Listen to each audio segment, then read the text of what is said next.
नमस्कार दोस्तों, आपको एक बार फिर स्वागत है आपको अपने यूट्यूब चैनल एग्जाम गुरु भाई रघुवीर कृष्ण सर पे। मैं रघुवीर कृष्ण। चलिए आइए शुरू करते हैं हम लोग क्लास 10 का। ठीक है, जीव विज्ञान ये हम लोग का किताब है, ये हम लोग का भारतीय भवन का किताब है। इसमें हम लोग एक पार्ट का देखेंगे लघु उत्तरीय प्रश्न, और ये बहुत ही इम्पोर्टेंट किताब है। यदि आप मैट्रिक की तैयारी करते होंगे तो आपके लिए ये बहुत ही महत्वपूर्ण किताब है। तो चलिए आइए शुरू करते हैं। देखिए पाठ का हम लोग का नाम है, देखिए पाठ हम लोग का 1 है। ठीक है, और देखिए पाठ का नाम है जय पराक्रम। जय पराक्रम, ठीक है, यानी कि पोषण। ये हम लोग का एक पार्ट है और हम लोग बहुत ही महत्वपूर्ण क्वेश्चन पढ़ने वाले हैं, तो प्लीज वीडियो को अंत तक देखिएगा। चलिए आइए शुरू करते हैं।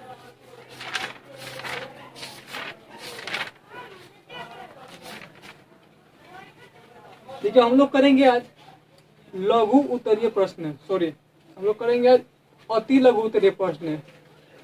अति लघु उत्तरीय प्रश्न, ठीक है, हम लोग आज करेंगे अति लघु उत्तरीय प्रश्न। तो प्लीज एक बार इस वीडियो को शेयर कर दीजिए। चलिए शुरू करते हैं। देखिए क्वेश्चन, देखिए पहला क्वेश्चन लिखा है जय पराक्रम किसे कहते हैं। जय पराक्रम, ठीक है,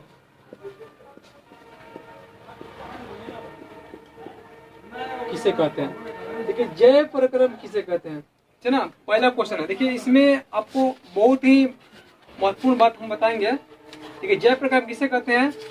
चलिए देखिए, देखिएगा उत्तर में वे सारी क्रियाएं जिनके द्वारा ठीक है जीवों का अनुरक्षण होता है। जिनके द्वारा जीवों का अनुरक्षण होता है। ठीक है, वे सारी क्रियाएं जिनके द्वारा जीवों का अनुरक्षण होता है ना, उसे जय पराक्रम कहते हैं।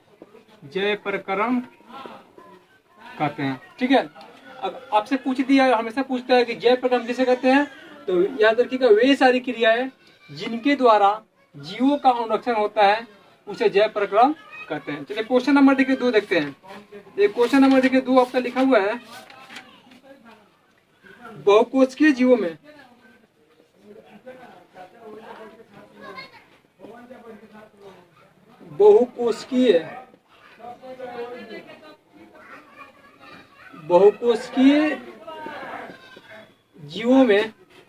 बहुकोशिकीय जीवों में आकाशीजन की आवश्यकता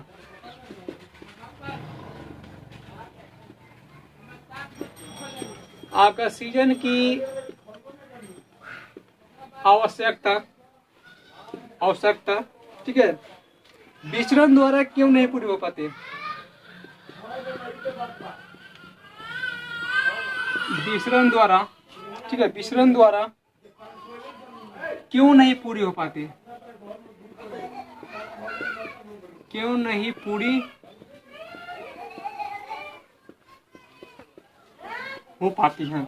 देखिए लिखा हुआ है बहुकोशिकीय जीवों में आकाशीजन की आवश्यकता विचरण द्वारा क्यों नहीं पूरी हो पाती। ठीक है, तो देखिए इसका आपका राइट आंसर आपका होगा, देखिएगा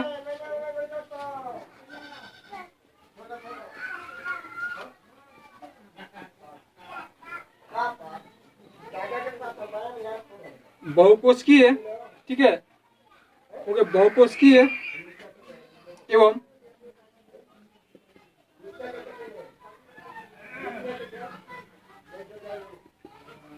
जटिल जीवों में, बहुकोशिकीय एवं जटिल जीवों की सारी कोशिकाएं अपने पर्यावरण के सीधे संपर्क में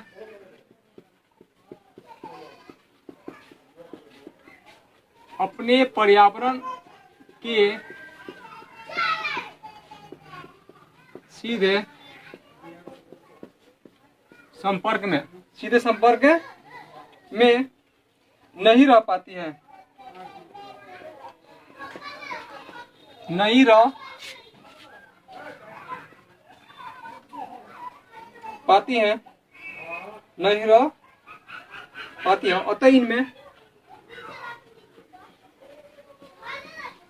अतः इनमें विसरण की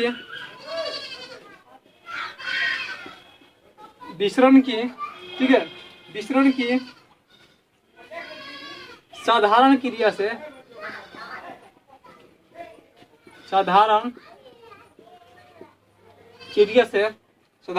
से ठीक है, सभी कोशिकाओं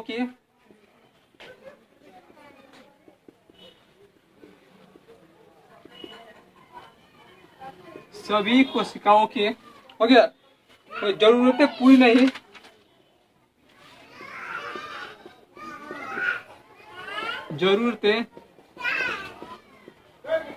नहीं हो पाती हैं। देखिए आपसे पूछ दिया कि बहुकोशिकीय जीवों में ऑक्सीजन की आवश्यकता विसरण द्वारा क्यों नहीं पूरी हो पाती है। तो क्या लिखिएगा, बहुकोशिकीय और जटिल जीवों की सारी कोशिकाएं अपने पर्यावरण के सीधे संपर्क में नहीं रह पाती है, अतः इनमें विसरण की साधारण क्रिया से सभी कोशिकाओं की जरूरतें पूरी नहीं मतलब हो पाती है। इसको आप लोग देखिए, आप लोगों की किताब से करवा रहे हैं, ठीक है। ये आपका जीव विज्ञान की किताब है और ये भारतीय की किताब है, ठीक है। इसको आप लोग ले लीजिएगा, बहुत ही महत्वपूर्ण किताब है यदि आप मैट्रिक की तैयारी करते होंगे तब। और प्लीज एक बार शेयर कर दीजिए। चलिए आइए तो दोस्तों क्वेश्चन नंबर 3 देखते हैं हम लोग। ये क्वेश्चन नंबर 3 नंबर कर रहे हैं, जीवों में पोषण की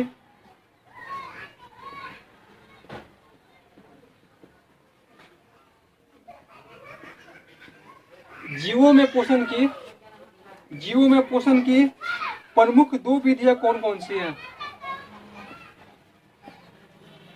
प्रमुख है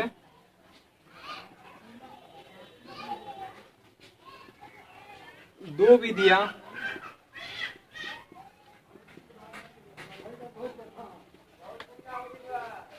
कौन कौन सी हैं, ठीक है। बहुत ही इंपॉर्टेंट क्वेश्चन देखकर है, जीवों में पोषण की 2 विधियां कौन कौन सी है, ठीक है। तो आप क्या लिखिएगा, जीवों में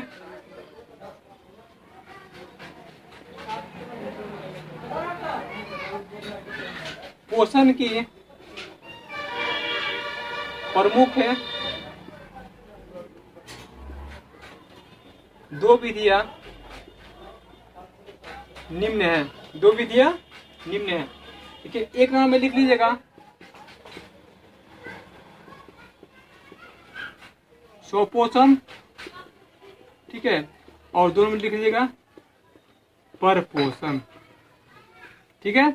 ठीक है, पूछेगा कि जीवों में पोषण की प्रमुख 2 विधियां कौन कौन सी है, तो क्या लिखिएगा, जीवों में पोषण की प्रमुख 2 विधियां निम्न है। एक में लिखिएगा स्वपोषण, दोनों में क्या लिखिएगा परपोषण। चलिए आइए क्वेश्चन नंबर हम लोग 4 देखते हैं, ठीक है।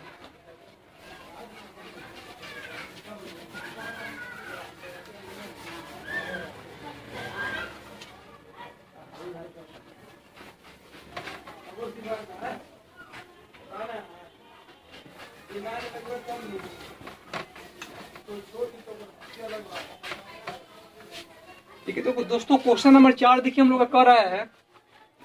क्वेश्चन नंबर 4 कर रहा है, हरे पौधा में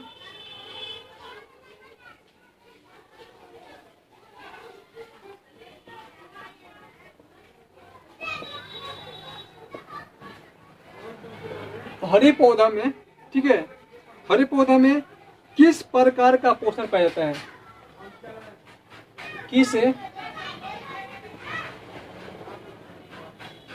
प्रकार का पोषण पाया जाता है, ठीक है। हरे पौधा में किस प्रकार का पोषण पाया जाता है, बहुत ही इंपॉर्टेंट क्वेश्चन है। तो आप क्या लिखिएगा आंसर, ठीक है। आंसर आप लिखिएगा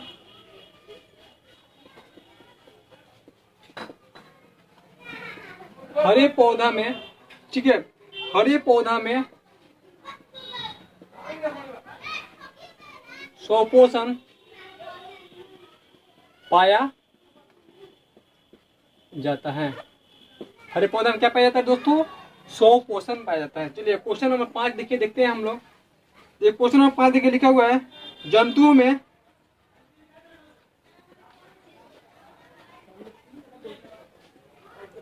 में पोषण की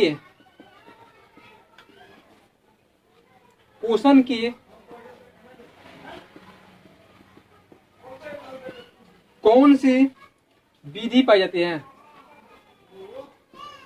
कौन सी विधि पाई जाती है? देखिए लिखा हुआ है जंतुओं में पोषण की कौन सी विधि पाई जाती है। तो यहाँ पे लिख दीजिएगा, उत्तर में क्या लिखिएगा आप?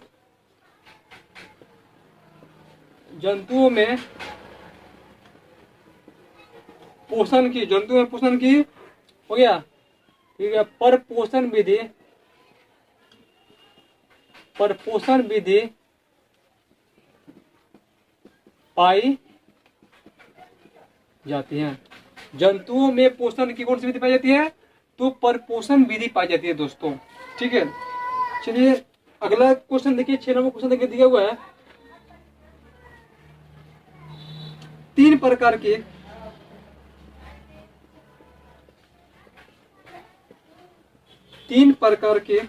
ठीक है परपोषण विधियों के नाम लिखे।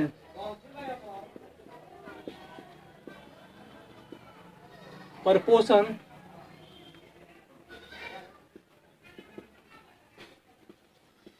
विधियों के नाम लिखे। देखिए लिखा हुआ है 3 प्रकार की परपोषण विधियों के नाम लिखे। तो देखिए उत्तर में क्या लिखेगा? ठीक है, 3 प्रकार की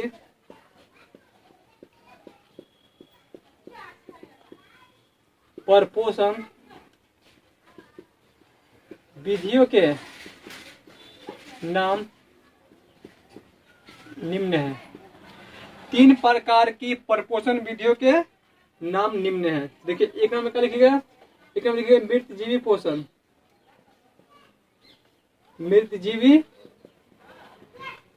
पोषण, ठीक है। 2 नाम में लिखिएगा आप परजीवी पोषण,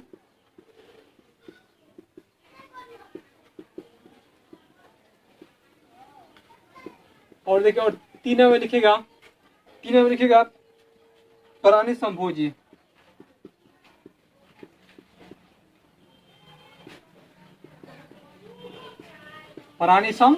देखिए पूछेगा दोस्तों आपसे कि 3 प्रकार की परपोषण विधियों के नाम लिखे, तो क्या लिखिएगा? मृतजीवी पोषण, परजीवी पोषण, ठीक है, और प्राणी संभोजी, ठीक है। चलिए अगला क्वेश्चन देखिए, आपका लिखा है 7 नंबर क्वेश्चन, संपूर्ण प्रकाश संश्लेषण की प्रक्रिया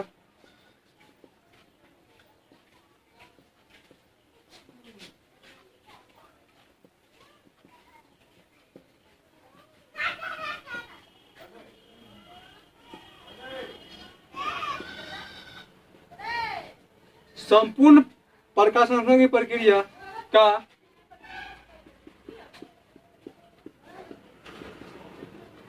रासायनिक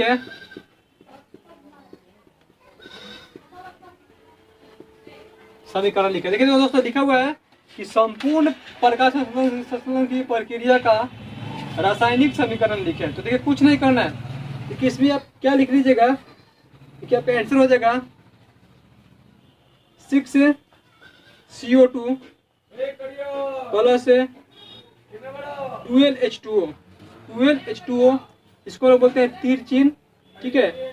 ऊपर में लिख लीजिएगा सूर्य प्रकाश है, ठीक है, और नीचे में लिख लीजिएगा क्लोरोफिल हो गया। उसके बाद यहाँ पर लिख लीजिएगा C6H2N, ठीक है, O6 है, ठीक है। ये आपका ग्लूकोज का सूत्र है, ठीक है, ग्लूकोज का सूत्र है, ठीक है, या चीनी का भी आप कह सकते हैं, हो गया। प्लस 6O2 हो गया, प्लस 6H2O, ठीक है। देखिए दोस्तों, पूछेगा कि संपूर्ण प्रकाश संश्लेषण की प्रक्रिया का रासायनिक समीकरण लिखे, तो देखिए क्या लिखेगा, 6CO2 प्लस 12H2O, तीर चिन्ह है ये, इसको ऊपर देखिए सूर्य प्रकाश है, नीचे क्या क्लोरोफिल है ना। उसके बाद क्या लिखेगा, C6H2L, ठीक है, O6 है, प्लस 6O2 प्लस 6H2O, ठीक है। चलिए तो दोस्तों अगला क्वेश्चन देखिए, देखते हैं 8 नंबर। ठीक है, 8 नंबर क्वेश्चन देखिए हम लोग कर रहा है,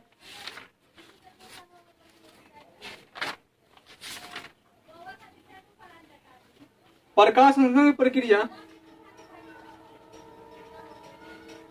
प्रकाश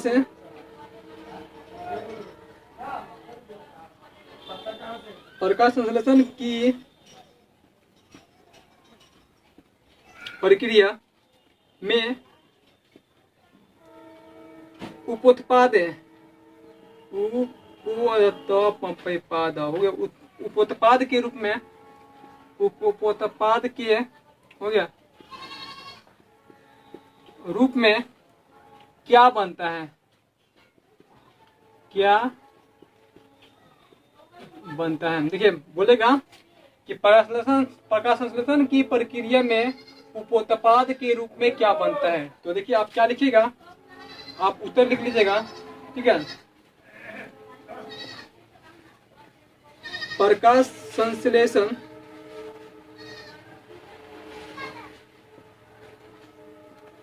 की प्रक्रिया में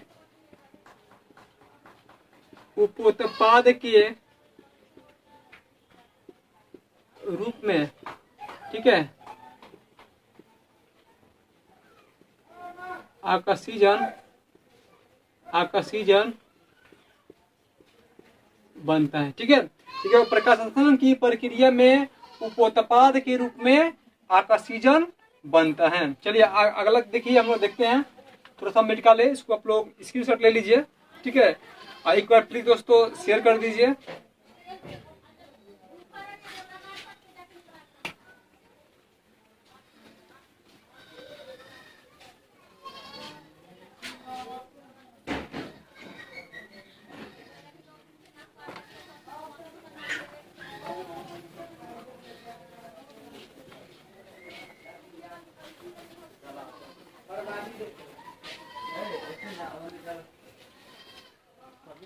चलो दोस्तों क्वेश्चन नंबर 9 हम लोग देखते हैं, ठीक है।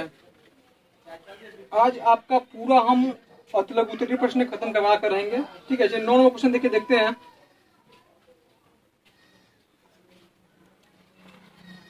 प्रकाश संश्लेषण की प्रक्रिया,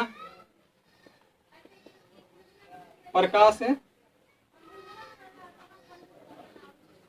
ठीक है, प्रकाश संश्लेषण की प्रक्रिया हो गया, हरित लवक या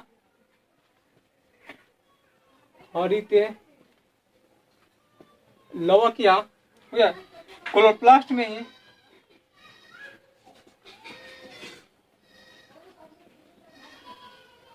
क्लोरोप्लास्ट में ही हो गया, में ही क्यों होती हैं।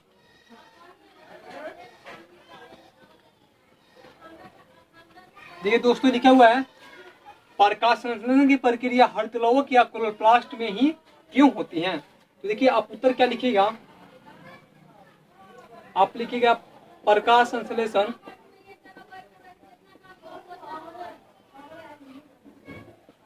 की प्रक्रिया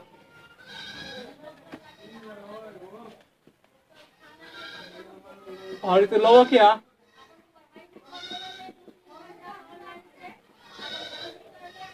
हरितलवक या क्लोरोप्लास्ट में है, क्लोरोप्लास्ट में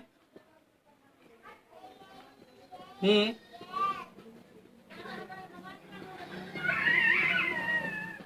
इसलिए होती है, इसलिए होती है क्योंकि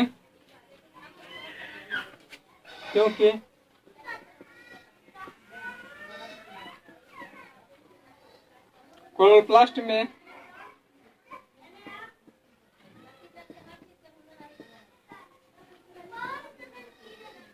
क्लोरोफिल वर्णक पाया जाता है।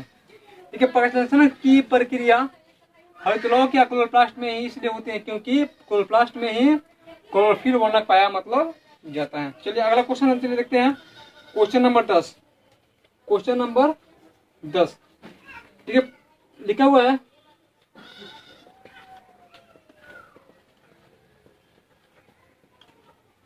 प्रकाश संश्लेषण प्रक्रिया के लिए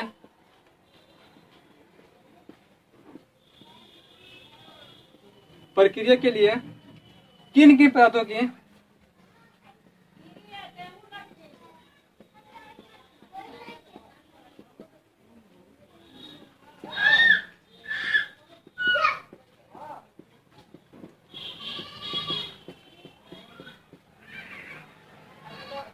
ये प्रकाश संश्लेषण प्रक्रिया के लिए किन किन पदार्थों की आवश्यकता मतलब होती है। देखिए, बहुत ही इंपॉर्टेंट क्वेश्चन है, ठीक है, और ये हमेशा पूछा है। देखिए, आप क्या लिखिएगा उत्तर में, आप उत्तर में लिखिएगा प्रकाश संश्लेषण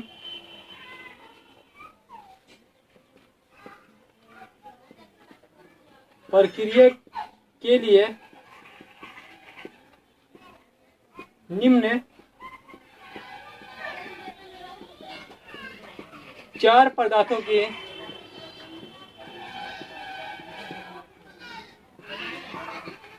आवश्यकता होती है। कौन पदार्थ की आवश्यकता होती है? 4। ठीक है, पहले लिख लीजिएगा पर्णहरित या क्लोरोफिल। पर्णहरित या क्लोरोफिल। ठीक है, 2 नंबर लिख लीजिएगा कार्बन डाइऑक्साइड।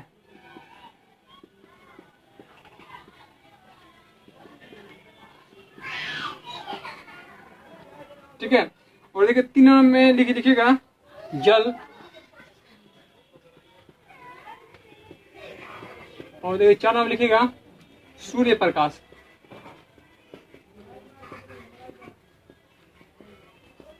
सूर्य प्रकाश। देखिए 4 चीजों की आवश्यकता दोस्तों होती है। ठीक है, तो देखिए क्वेश्चन देखिए लिखा हुआ है प्रकाश संश्लेषण प्रक्रिया के लिए किन की पदार्थों की आवश्यकता मतलब होती है। तो 4 को होती है, कौन कौन? पर्णहरित या क्लोरोफिल, कार्बन डाइऑक्साइड, जल, सूर्य प्रकाश। चलिए अगला क्वेश्चन देखिए, क्वेश्चन नंबर 11 हम लोग देखते हैं। क्या लिखा हुआ है? प्रकाश संश्लेषण प्रक्रिया के लिए प्रकाश संश्लेषण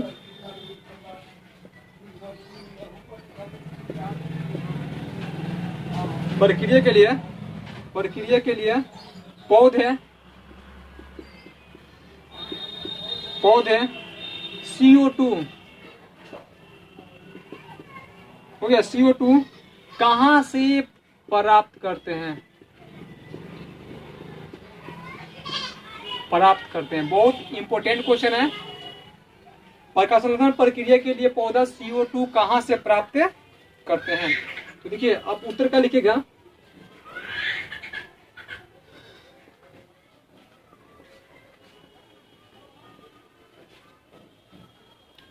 प्रकाश संश्लेषण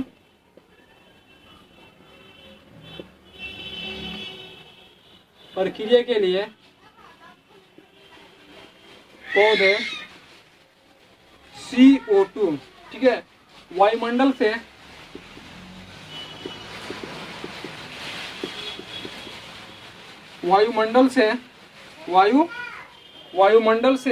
ठीक है, पत्तियों के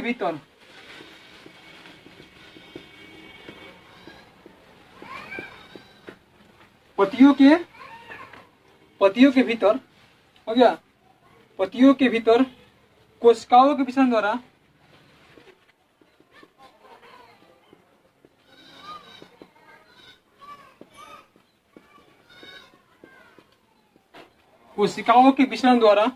हो गया, विसरण द्वारा हो गया, पहुंचते हैं,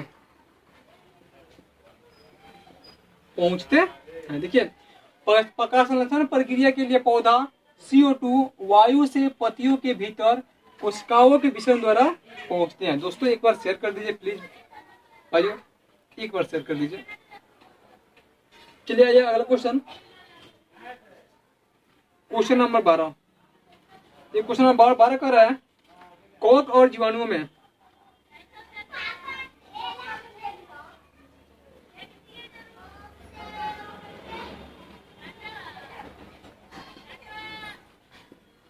कवक एवं जीवाणुओं में प्रकाश प्रक्रिया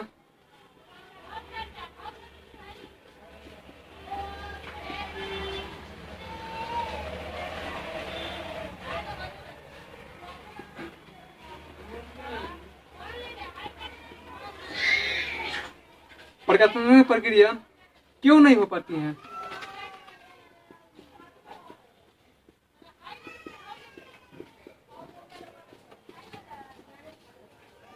क्यों नहीं हो पाती है?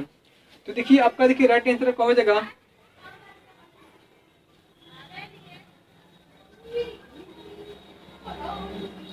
देखिएगा कवक एवं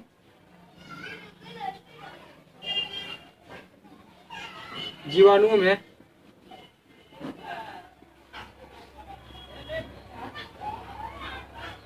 प्रकाश संश्लेषण की प्रक्रिया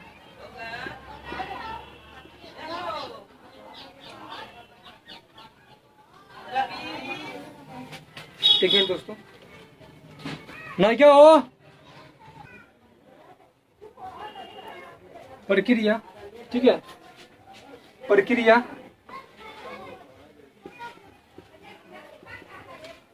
इसलिए नहीं हो पाती है,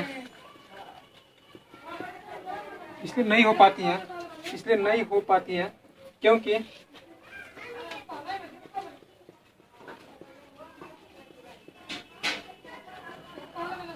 यह सूक्ष्म जीव है, यह सूक्ष्म जीव है जो गुणित जीव है,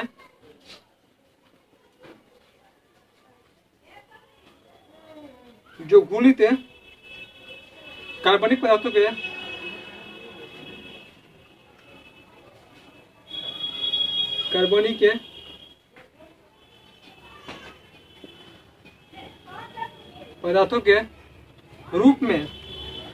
के रूप में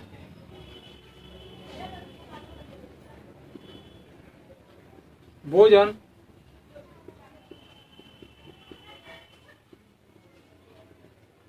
अवशोषित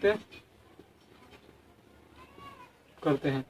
ठीक है दोस्तों, ये कार्बनिक कवक और जीवाणुओं में परागकण की प्रक्रिया इसलिए नहीं हो पाती है क्योंकि यह सूक्ष्म जीव है जो गुणित कार्बनिक पदार्थों के रूप में भोजन अवशोषित करते हैं। ठीक है, चलिए अगला क्वेश्चन देखिए, देखते हैं हम लोग।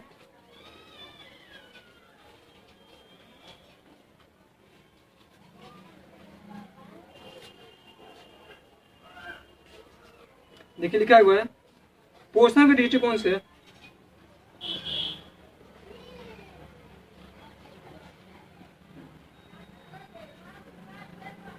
पोषण के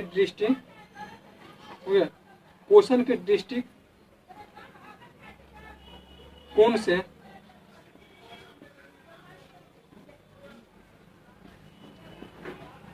अमीरा तथा पैरामीशियम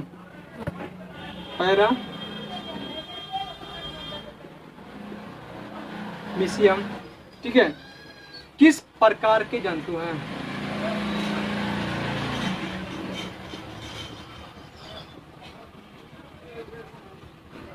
किस प्रकार के जंतु हैं? देखिए उत्तर आप लोग का लिखिएगा,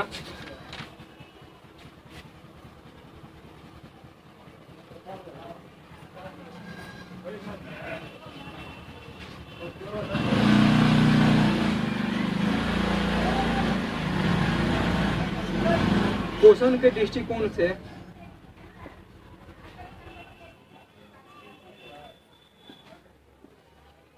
अम्लीय तथा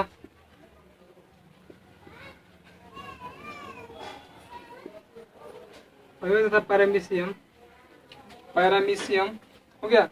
प्राणी संपोषी, प्राणी संपोषी,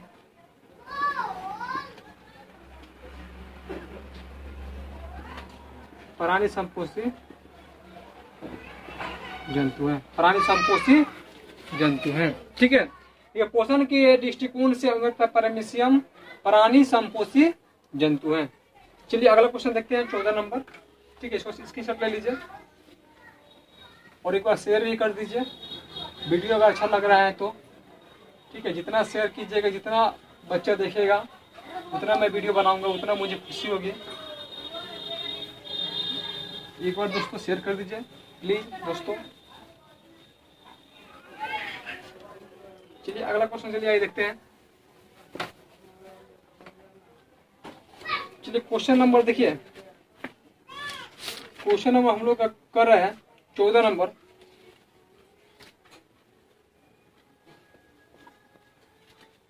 मनुष्य का आहार नाल,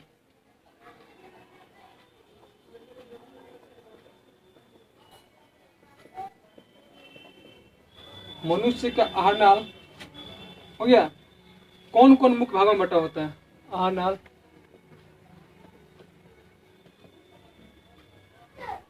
कौन कौन मुख्य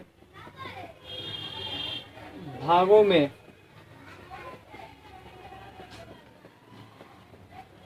बांटा होता है?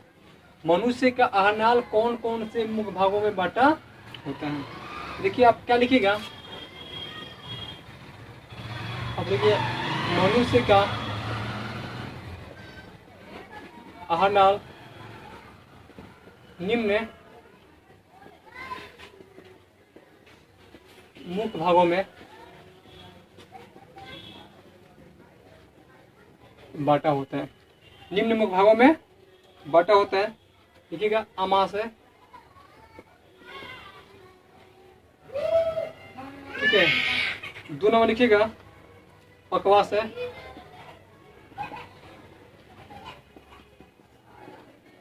3 नंबर लिखिएगा पित्ताशय, ठीक है, 4 लिखिएगा छोटी आंतें,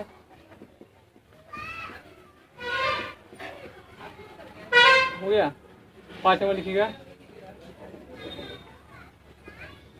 बड़ी आंतें, ठीक है, आदि। ठीक है, चलिए दोस्तों देखिए इसमें अमाशय, पक्वाशय, पित्ताशय, छोटी आंत, बड़ी आंत, ठीक है, 5 को लिख लीजिएगा, आदि मतलब बहुत भी है। ठीक है, चलिए अगला देखिए क्वेश्चन नंबर देखिए देखते हैं 15 नंबर क्वेश्चन देखिए लिखा हुआ है, ग्रसनी में स्थित है,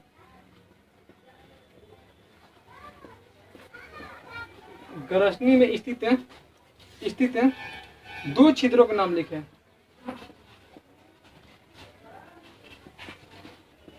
2 छिद्रों के नाम लिखे। ठीक है, देखिए तो यहाँ पर लिख लीजिएगा ग्रसनी में स्थित है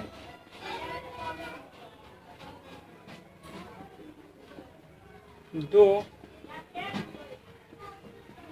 छिद्रों के नाम निम्न है।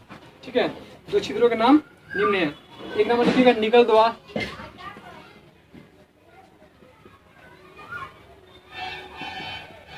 और 2 नंबर लिखिएगा, देखिए निगल द्वार, ठीक है, और देखिए और 2 नंबर हो जाएगा आपका कंठ द्वार।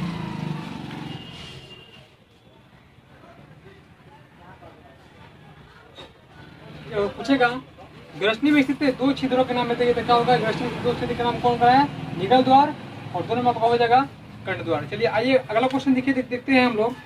चलिए क्वेश्चन नंबर देखिए 16 का आ रहा है आपका। ठीक है, मनुष्य में पाचन,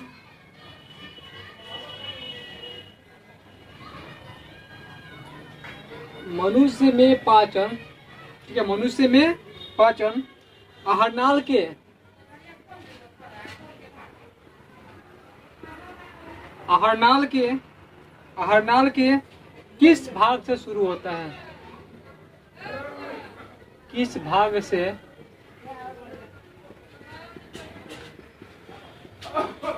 शुरू होता है? ठीक है, बहुत ही इंपॉर्टेंट क्वेश्चन है, ठीक है, यहाँ पर लिख लीजिएगा मनुष्य में पाचन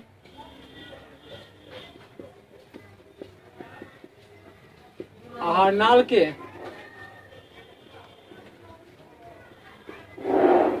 मुंह से शुरू होता है। ठीक है,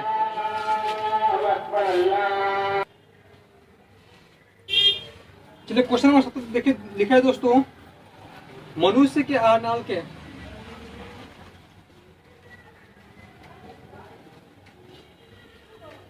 मनुष्य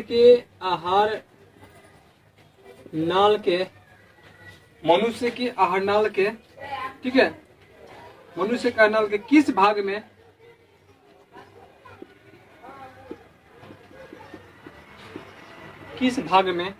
ठीक है पचे हुए भोजन का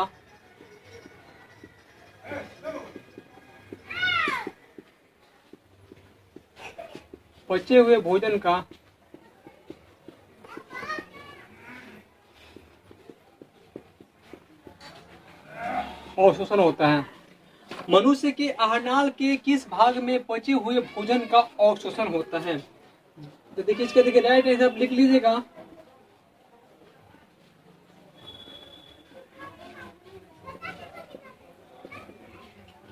मनुष्य के आहारनाल के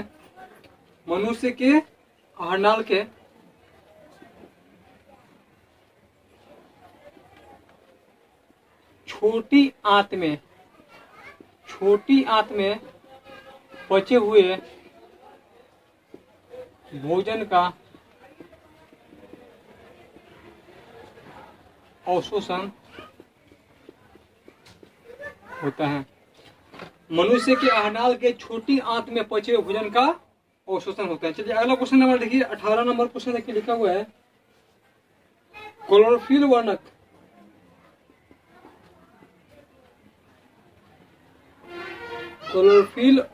के ठीक है, क्लोरोफिल वर्ण के कहाँ पाया जाता है? कहाँ पाया जाता है? ठीक है, क्लोरोफिल वर्ण कहाँ पाया जाता है? आप लिख लीजिएगा,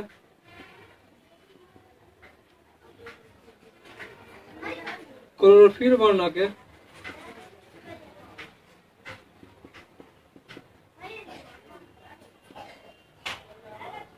क्लोरोप्लास्ट में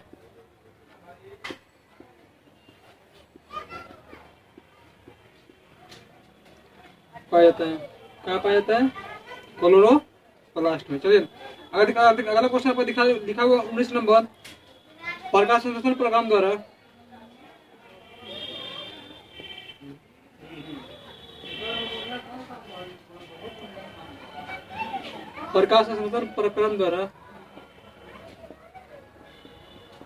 प्रक्रम द्वारा पौधे क्या निर्माण करते हैं?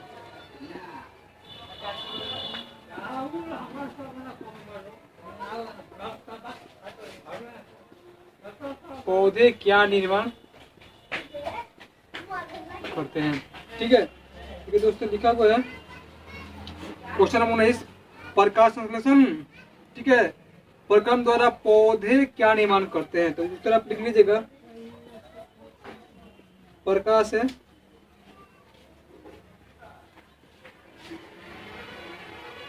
संश्लेषण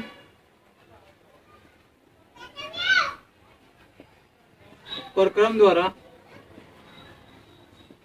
पौधे ठीक है पौधे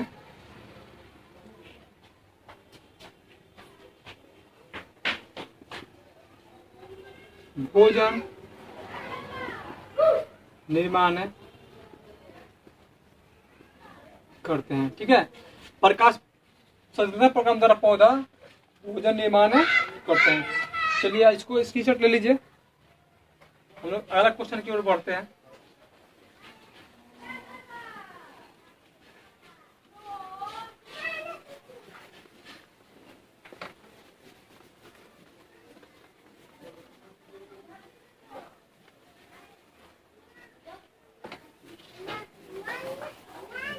एक क्वेश्चन नंबर 20 का है दोस्तों, मृत जीवी को क्या कहा जाता है?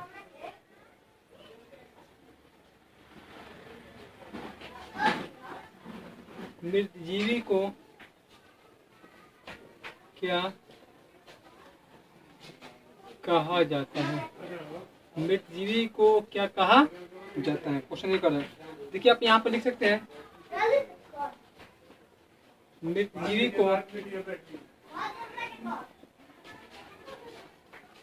परपोषी जंतु कहा जाता है। मृत जीवी को क्या कहा जाता है? परपोषी जंतु कहा जाता है। चलिए अगला क्वेश्चन है, ये क्वेश्चन नंबर 1 समझ सकते हैं। ठीक है, लिखा हुआ जिस जीव के शरीर से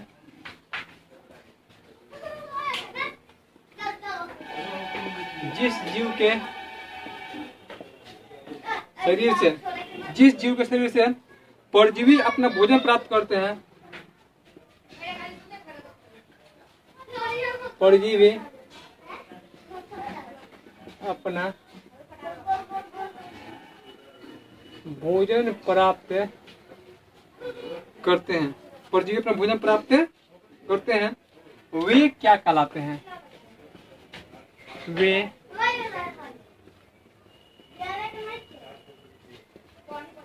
क्या कहलाते हैं? ठीक है, देखिए आप इसका आंसर लिख लीजिएगा, बहुत ही महत्वपूर्ण क्वेश्चन है। लिख लीजिएगा, जिस जीव के शरीर से परजीवी अपना भोजन प्राप्त करते हैं, वे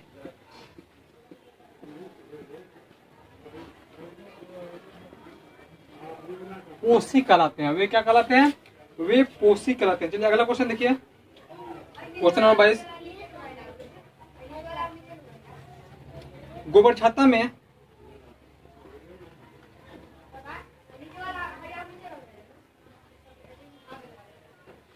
छत्ता में किस प्रकार का पोषण पाया जाता है? किस प्रकार का पोषण पाया जाता है? ठीक है, आप लिख लीजिएगा, गोबर छत्ता में, ठीक है, ये ना क्वेश्चन। हाँ, गोबर छत्ता में निर्जीवी पोषण पाया जाता है। कौन पोषण पाया जाता है? मृत जीव पोषण। चलिए 23वां क्वेश्चन देखिए, पतियों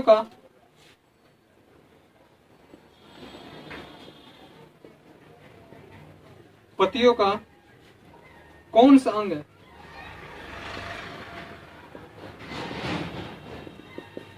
कौन सा अंग है CO2 वायु युक्त वायु का CO2 युक्त वायु का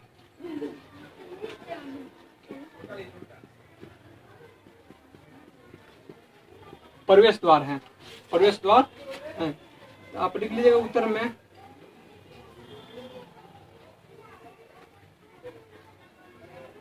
पतियों का रंध्र अंग CO2 युक्त वायु का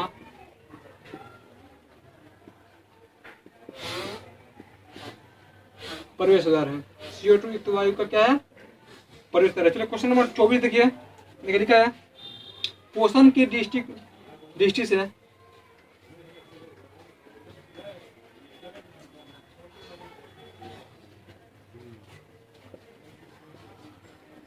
दृष्टि से जंतुओं को क्या कहा जाता है?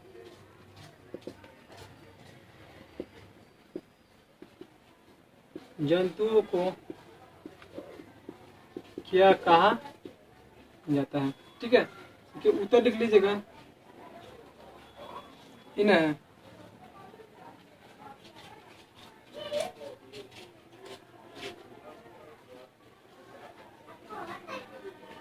पोषण की दृष्टि से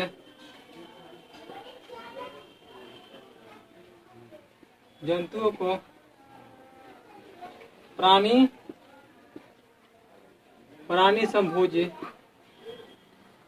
संभोजी, ठीक है, प्राणी संभोजी कहते हैं। प्राणी संभोजी कहा। क्वेश्चन नंबर 4 है, अमीबा में, सॉरी क्वेश्चन नंबर 25 है, अमीबा में भोजन का पाचन कहाँ होता है? अमीबा में भोजन का पाचन कहाँ होता है? ठीक है, अमीबा में भोजन का पाचन कहाँ होता है? लिख लीजिएगा। अमीबा में भोजन का पाचन, ठीक है, भोजन राजधानी में होता है। कहाँ होता है? भोजन राजधानी में होते हैं। भोजन राजधानी में होते हैं। क्वेश्चन नंबर 26 एक और है, मनुष्य में पाचन के लिए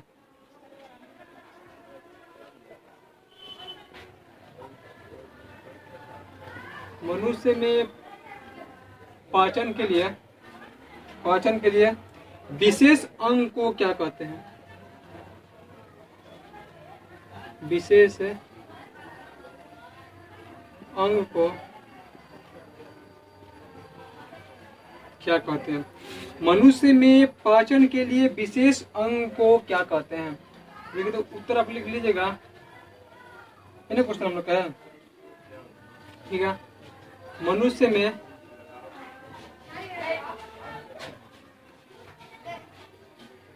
पाचन के लिए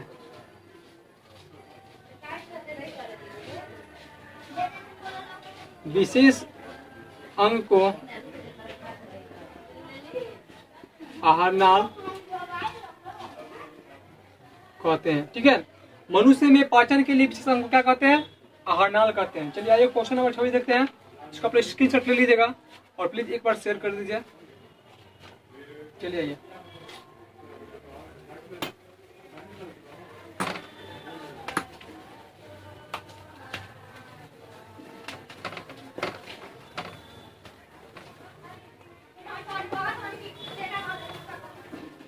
क्वेश्चन नंबर देखिए 27 हम लोग देखेंगे।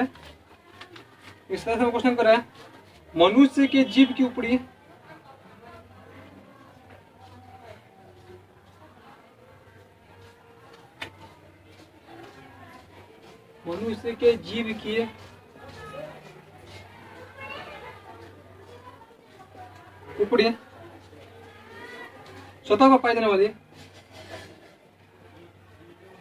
सतह पर पाई जाने वाली संरचना को क्या कहते हैं? संरचना को क्या कहते हैं? ठीक है, देखिए उत्तर लिख लीजिएगा।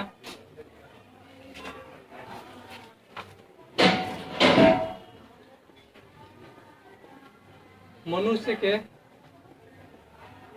जीभ के ऊपरी सतह पर पाई जाने वाली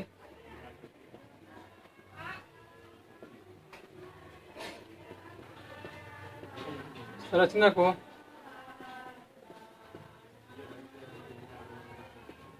स्वाद कलिका कहते हैं। क्या कहते हैं? स्वाद कलिका कहते हैं। ठीक है, क्वेश्चन नंबर 28 आइए। तो क्वेश्चन नंबर लिखा 28, मुखगुआ में भोजन कहाँ पहुंचता है? मुखगुआ में भोजन कहाँ पहुंचता है? ठीक है, मुखगुआ में भोजन कहाँ पहुंचता है? देखो उत्तर लिख लीजिएगा। मुखगुहा में भोजन, मुखगुहा में भोजन, निगल द्वार द्वारा, निगल द्वार द्वारा, ग्रास नली, ग्रास नली में पहुंचते हैं, ग्रास नली में पहुंचते हैं। ठीक है, चलिए अगला क्वेश्चन नंबर 29। हाँ,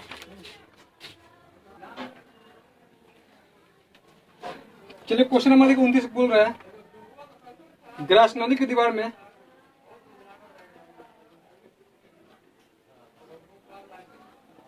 ग्रास नली की दीवार में तरंग की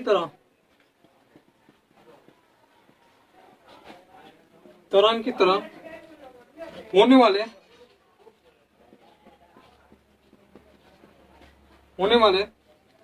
सिकुड़न एवं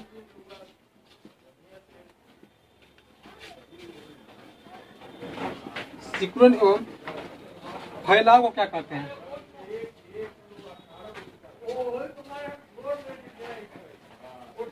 फैलाव को क्या कहते हैं? ठीक है, उत्तर आप लिख लीजिएगा। ग्रास नदी की दीवार में तरंग की तरह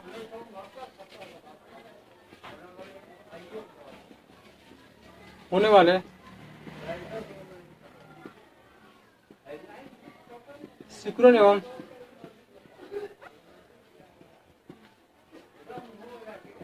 फैलाव को परमाणु कंचन कहते हैं।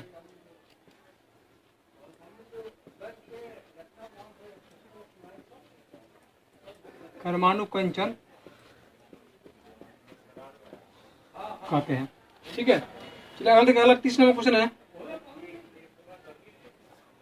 भोजन में मौजूद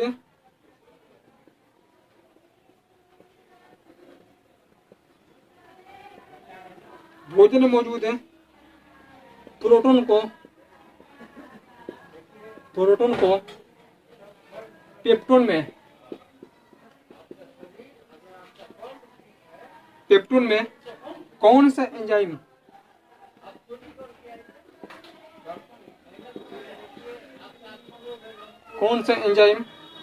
परिवर्तित करता है?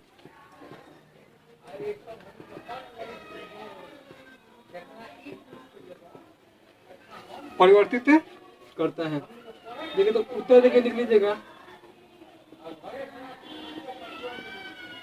भोजन में मौजूद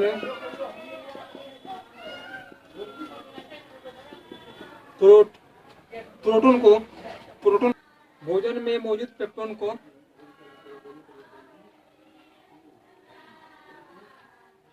जठर रस में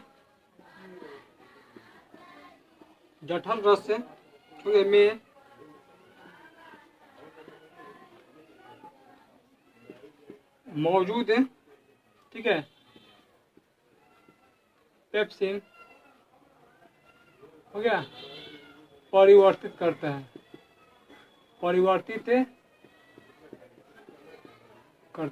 ठीक है। चलिए अगला क्वेश्चन देखिए, 31 नंबर क्वेश्चन देखिए क्या करें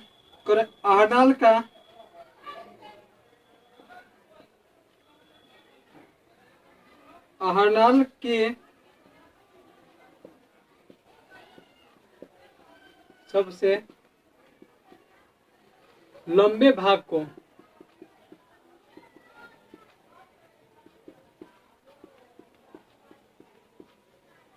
क्या कहते हैं? आहरनाल के सबसे लंबे भाग को क्या कहते हैं? लिख लीजिएगा। आहरनाल के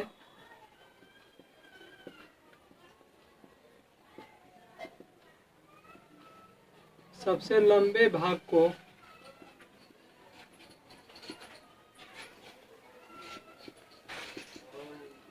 छोटी आंतें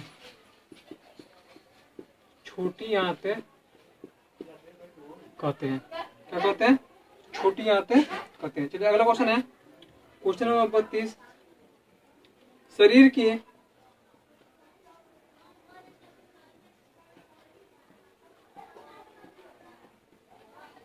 सबसे बड़ी ग्रंथि क्या है? शरीर की सबसे बड़ी ग्रंथि क्या है? लिख लीजिएगा उत्तर। शरीर की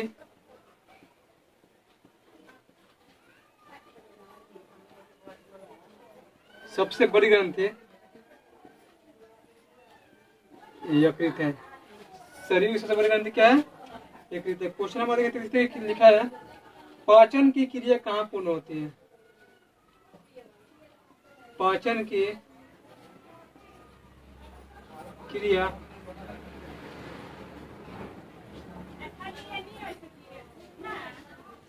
कहाँ पूर्ण होती है? ठीक है, तो उत्तर लिख लीजिएगा।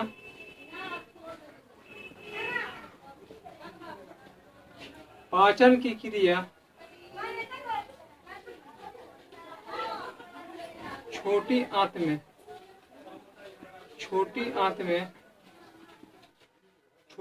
पूर्ण होती है। ठीक है दोस्तों, चलिए अगला क्वेश्चन नंबर 34। ठीक है, इसको थोड़ा मिटा लें, आप इसका स्क्रीनशॉट ले लीजिए और प्लीज एक बार शेयर कर दीजिए।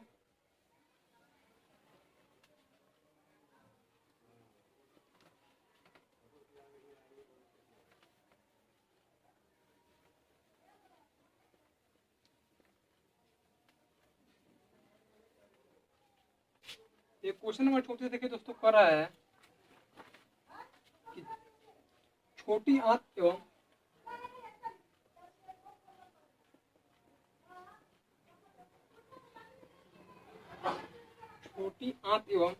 ठीक है बड़ी आंत के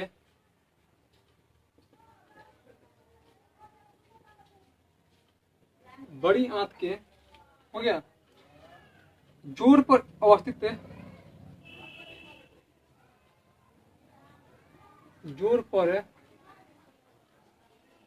अवस्थित नली को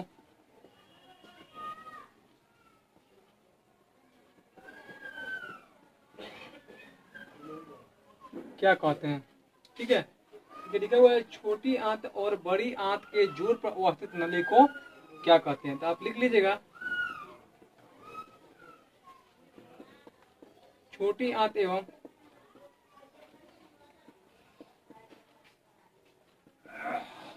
बड़ी आंत के जोड़ पर अवस्थित नली को सीकम कहते हैं। क्या कहते हैं दोस्तों?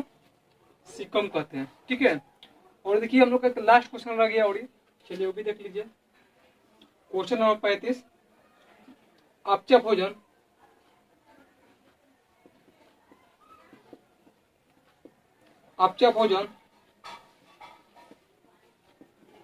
अस्थायी तौर पर कहाँ संचित रहता है? कहाँ संचित रहता है? ठीक है, कहाँ संचित रहता है? देखिए इसका राइट आंसर हो जाएगा अपचा भोजन